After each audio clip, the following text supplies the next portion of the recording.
करवा सकते हैं। इसने जो है ना वो ऑटो ये डिफ़ॉल्ट सेटिंग जो है इसकी ये 180 यूनिट पे जो है ना वो हुई पड़ी है। हर महीने की जो है वो 180 यूनिट जब हो जाएंगे फर्स्ट जो है ना वो उसको ये बता दिया करेगा कि भाई आपके ये इतने यूनिट हो गए हैं। ठीक है, ये डेट आप यहाँ से अपने मीटर की रीडिंग के हिसाब से जिस दिन रीडिंग होती है उस हिसाब से आप ये सिलेक्ट कर सकते हैं यहाँ पे।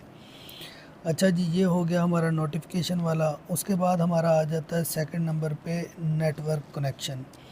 इसका ताल्लुक़ है हमारी वाईफाई डोंगल के साथ। मिसाल के तौर पे ये टेंडा जो है ना इसके साथ कनेक्टेड है इस वक्त। अगर हमारा नेट जो है ये चला जाता है या हमने किसी और इंटरनेट के साथ इसको कनेक्ट करना है, फिर हम उस इंटरनेट को सिलेक्ट करेंगे और उसका पासवर्ड वगैरह देंगे तो ये उससे कनेक्ट हो जाएगा। ठीक हो गया, इसका ताल्लुक़ जो है नेटवर्क से है, यानी कि हमने जब भी डोंगल को किसी भी इंटरनेट से कनेक्ट करना है तो उसमें इसकी जो है ना वो हमें ज़रूरत पड़ेगी। फिर उसके बाद आ जाता है ऑपरेशनल मोड। ठीक हो गया, इसको ओपन करते हैं। इसमें किस चीज़ की सेटिंग है, इसमें चार्जिंग प्रायोरिटी है। ये प्रायोरिटी हमने रखी हुई है CSO। CSO का मतलब है सबसे पहले सोलर चार्ज करेगा, उसके बाद ग्रिड की बारी आएगी। ठीक है, हम इसको चेंज कर सकते हैं यहाँ से। SNU का मतलब है सोलर और ग्रिड दोनों मिलकर चार्ज करेंगे। OSO का मतलब है कि ओनली सोलर चार्ज करेगा। हम अपने हिसाब से सेटिंग को रख सकते हैं। ठीक है, उसके बाद मैक्सिमम टोटल चार्जिंग करंट है, ये सोलर की चार्जिंग की बात हो रही है। सोलर प्लेटों से वो 60 एम्पेयर से चार्ज करेगा। इसी तरह मैक्सिमम ग्रिड चार्जिंग करंट है, ये ग्रिड की बात हो रही, बावडा से जो चार्जिंग करवानी है हमने वो 1 एम्पेयर रखी हुई है। यानी इसका मतलब यही है कि ये ऑफ़ की हुई है हमने, क्योंकि 1 से नीचे आता नहीं है। 1 से लेके 120 एम्पेयर तक हम सेट कर सकते हैं। उसके बाद आ जाता है यूजेज प्रायोरिटी। वो हमने SUB सेटिंग रखी हुई है, यानी सबसे पहले सोलर, उसके बाद ग्रिड, फिर बैटरी की बारी आएगी। इसको हम यहाँ से चेंज कर सकते हैं। हम इसको USB भी रख सकते हैं, यानी पहले जो है ना यूटिलिटी, फिर सोलर, फिर बैटरी। उसके बाद हम इसको SBU भी रख सकते हैं, पहले सोलर, फिर बैटरी, फिर ग्रिड की बारी। और हम इसको INT भी रख सकते हैं, बैटरी हेल्थ मोड। लेकिन ये इसमें नहीं आता। इसमें बेसिकली इन्वर्टर के अंदर ये 3 सेटिंग्स आ रही होती हैं जो है। ठीक हो गया, ये बेहतर सबसे यही होती है SUB जो है ना, जिन इलाकों में ज़्यादा बिजली जाती है, ताकि बैटरी बैकअप पे बची रहे। अच्छा जी, उसके बाद आ जाता है टाइम बेस कंट्रोल जो है ना, इसको आपको छेड़ने की ज़रूरत नहीं है, इसको आप डिसेबल ही रहने दीजिएगा। फिर टैरिफ एंड यूज़ प्लान आ जाता है। ठीक है, इसमें देख लेते हैं इसमें क्या आता है। ठीक है, ये भी हमारे काम की नहीं है, इसको भी आप जो है ना स्किप कर दें। अच्छा, उसके बाद आ जाती है नीचे डुअल आउटपुट की। ये डुअल आउटपुट एनेबल है, इसका मतलब है हमने एक्टिवेट किया हुआ है। ठीक हो गया, डुअल आउटपुट कंट्रोल मोड क्या है? कंट्रोल मोड हमने रखा हुआ है एनर्जी बेस्ड। इसको जो है ना वो हम टाइम बेस्ड भी रख सकते हैं, एनर्जी बेस्ड भी। एनर्जी बेस्ड मुराद ये है कि बैटरी की परसेंटेज के हिसाब से ये काम करेगा, या बैटरी के वोल्टेज के हिसाब से, अगर लिथियम बैटरी नहीं है तो। ठीक हो गया, यहाँ पे ये आ रहा है वोल्टेज का, इधर जो है ना इधर परसेंटेज का आता है। मेरे ख्याल से इंटरनेट सही तरह कनेक्ट नहीं है इन्वर्टर के साथ, इस वजह से यहाँ पे ये 0 वोल्ट शो करवा रहा है। वरना यहाँ पे जो है ना वो 95% या 90% हमने जो है ना वो सेट किया हुआ है इसका। ठीक हो गया, उसके बाद ये, बल्कि मैं आपको थोड़ी देर बाद रिफ़्रेश करके दिखा दूँगा इसका। उसके बाद आ जाता है हमारा फीडिंग पावर टू ग्रिड। ये हमने डिसेबल किया हुआ है क्योंकि हमारा ग्रीन मीटर नहीं लगा हुआ। जिनका ग्रीन मीटर लगा होगा वो इसको इनेबल कर सकते हैं।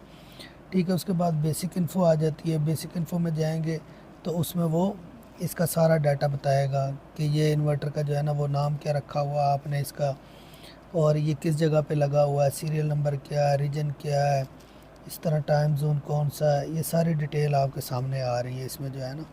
कितने किलोवाट का है, बैटरी कितने किलोवाट की लगी हुई है, ओनर की ईमेल क्या है, इंस्टॉलर की ईमेल क्या है।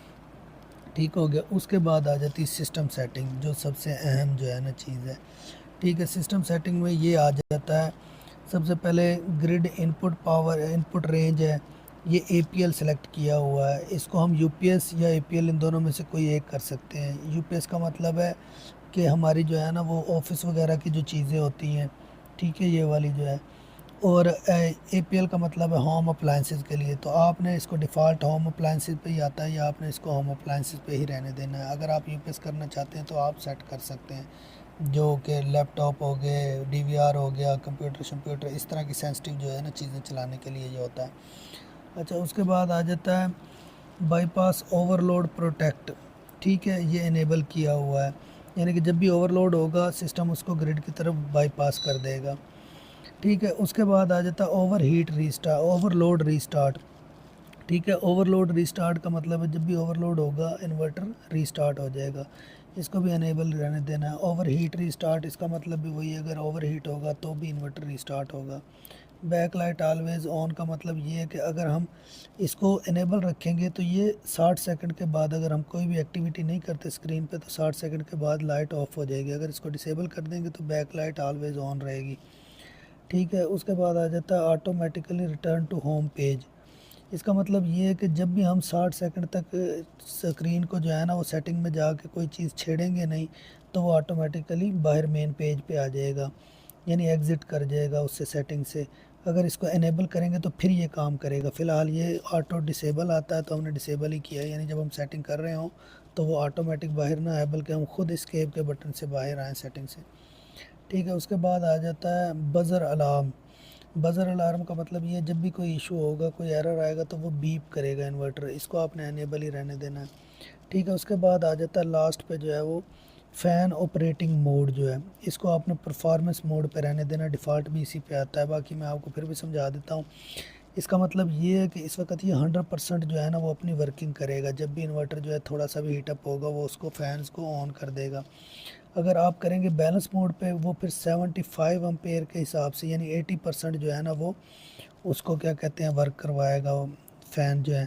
और अगर आप साइलेंट मोड कर देंगे फिर 60% के हिसाब से करेगा, यानी 60 एम्पेयर जो है ना वो चार्जिंग के हिसाब से। क्योंकि जब बैटरी चार्ज हो रही होती है उस वक्त हीट सिंक गर्म हो रहे होते हैं, तो वो उस हिसाब से जो है ना वो उसको वर्क करवाएगा। ठीक हो गया। तो ये थी आज की सारी जो है ना वो ऐप की सेटिंग, जो कि हमने सारी की सारी जो है अल्हम्दुलिल्लाह समझ ली है। हर चीज़ की जो है वो हमें, उम्मीद करता हूँ, समझ भी आ गई होगी और पता भी चल गया होगा कि किस तरह हमने इसको जो है वो चेंज वगैरह करना है।